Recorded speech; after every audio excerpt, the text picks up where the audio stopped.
कभी सोचा है कि एक छोटा सा लोकल सा दिखने वाला झगड़ा कुछ ही हफ्तों में पूरी दुनिया के लिए एक बड़ी मुसीबत बन सकता है? आज हम इसी की पड़ताल करने वाले हैं कि कैसे एक छोटी सी चिंगारी पूरी दुनिया में आग लगा सकती है। हाँ, यही वो बड़ा सवाल है जो आज हम समझने की कोशिश करेंगे, और इसका जवाब सच कहूं तो काफी चौंकाने वाला हो सकता है। सिर्फ 4 हफ्ते। जी हाँ, सिर्फ 4 हफ्ते। ये टाइमलाइन बताती है कि हालात कितने नाजुक हैं। पर सवाल ये है कि क्या वाकई सिर्फ कुछ हफ्तों में चीजें इतनी तेजी से बिगड़ सकती हैं? तो ये सब शुरू कहाँ से होता है? चलिए सबसे पहले बात करते हैं उस चिंगारी की जो इस पूरी आग को भड़का सकती है। 9, ये नंबर बहुत जरूरी है, क्योंकि देखिए ये कोई एकाध जगह का झगड़ा नहीं है। जो एनालिसिस हम देख रहे हैं उसके मुताबिक ईरान इस वक्त एक 9 मोर्चों वाले युद्ध में फंसा हुआ है।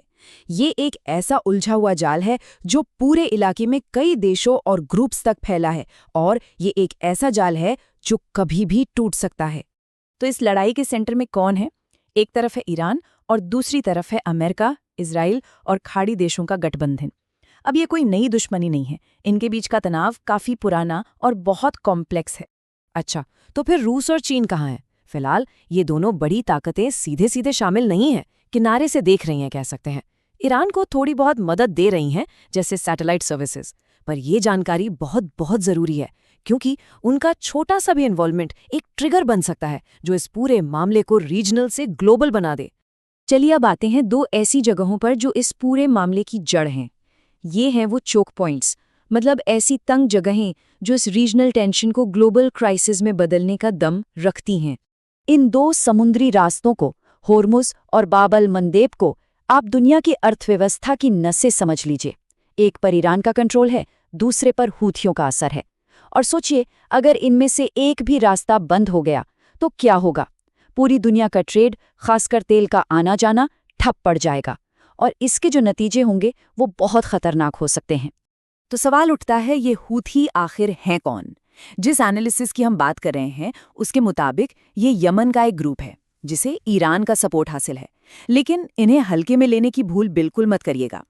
इनके पास जहाज़ों को तबाह करने की ताकत है, और बाब अल मंदेब में ये एक बहुत बड़े प्लेयर हैं।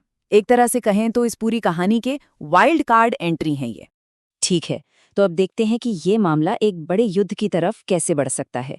ये एक-एक करके होने वाली घटनाओं की चेन है, जिसमें हर अगली कड़ी टेंशन को और बढ़ाती है, जब तक कि सब कुछ टूटने की कगार पर ना आ जाए। ये बिल्कुल डोमिनो इफेक्ट की तरह है। एक गिरा तो सब गिरेंगे। देखिए कैसे। स्टेप 1, ईरान हुर्मुज का रास्ता बंद ही रखता है। स्टेप 2, अमेरिका अपने यूरोपियन दोस्तों से मदद मांगता है कि आओ और इस रास्ते को खुलवाओ। और फिर आता है सबसे खतरनाक मोड़। स्टेप 3, जैसे ही यूरोप इसमें शामिल होता है, रूस और चीन भी चुप नहीं बैठेंगे। वो भी सीधे सीधे मैदान में उतर सकते हैं, और बस यहीं पर एक छोटा सा झगड़ा एक ग्लोबल नाइटमेयर बन जाता है। लेकिन ये बात सिर्फ देशों और जहाज़ों की नहीं है। ऐसे किसी भी झगड़े की कीमत हम सब अपनी जेब से चुकाते हैं। तो चलिए अब बात करते हैं पैसे की, कि इसका असर हमारी आपकी रोज की जिंदगी पर कैसे पड़ेगा। इसका सबसे पहला और सबसे बड़ा असर होगा तेल पर। एक ग्लोबल ऑयल क्राइसिस। और ये सिर्फ पेट्रोल डीजल के दाम बढ़ने तक सीमित नहीं रहेगा। नहीं, ये एक आर्थिक सुनामी की तरह होगा जिसकी लहरें पूरी दुनिया में महसूस की जाएंगी। जरा सोचिए, तेल हमारी मॉडर्न लाइफ का फ्यूल है, या खून कह लीजिए। जब इसकी सप्लाई रुकेगी तो हर चीज पर असर पड़ेगा। हाँ, पेट्रोल और डीजल तो आसमान छुएंगे ही, पर बात यहीं खत्म नहीं होती। प्लास्टिक, खाद जिससे हमारा खाना उगता है, अरे हमारे स्मार्टफोन में लगने वाली चिप्स तक, सब कुछ महंगा हो जाएगा। टमाटर से लेकर घर की रसोई गैस तक कुछ भी नहीं बचेगा। और ये चार्ट देखिए, ये एक बहुत ही डरावनी तस्वीर दिखाता है। जरा सोचिए, अगर बाजार में सब्जी का बिल अचानक डबल या ट्रिपल हो जाए तो? क्यों? क्योंकि ट्रांसपोर्ट और खाद दोनों महंगे हो गए हैं। ये एक ऐसा आर्थिक झटका है जो दुनिया भर के घरों का बजट बिगाड़ देगा। और बात सिर्फ महंगाई की नहीं है, बात अवेलेबिलिटी की भी है। एनालिसिस में ये तक कहा गया है कि हो सकता है सरकारों को रसोई गैस जैसी जरूरी चीजों की राशनिंग करनी पड़े, मतलब कोटा फिक्स करना पड़े। सोचिए, अगर घर पर आने वाले सिलेंडर अचानक आधे हो जाएं तो क्या होगा? तो इन सब का नतीजा क्या होगा? भविष्य तो खैर कोई नहीं जानता, पर जो एनालिसिस है वो कुछ बहुत ही चौंकाने वाले नतीजों की तरफ इशारा करता है। चलिए देखते हैं। और सबसे अजीब बात यह है कि इस पूरे संकट का सबसे बड़ा फायदा लंबे समय में अमेरिका को हो सकता है। क्यों? क्योंकि ये लड़ाई उनके घर में नहीं लड़ी जा रही होगी।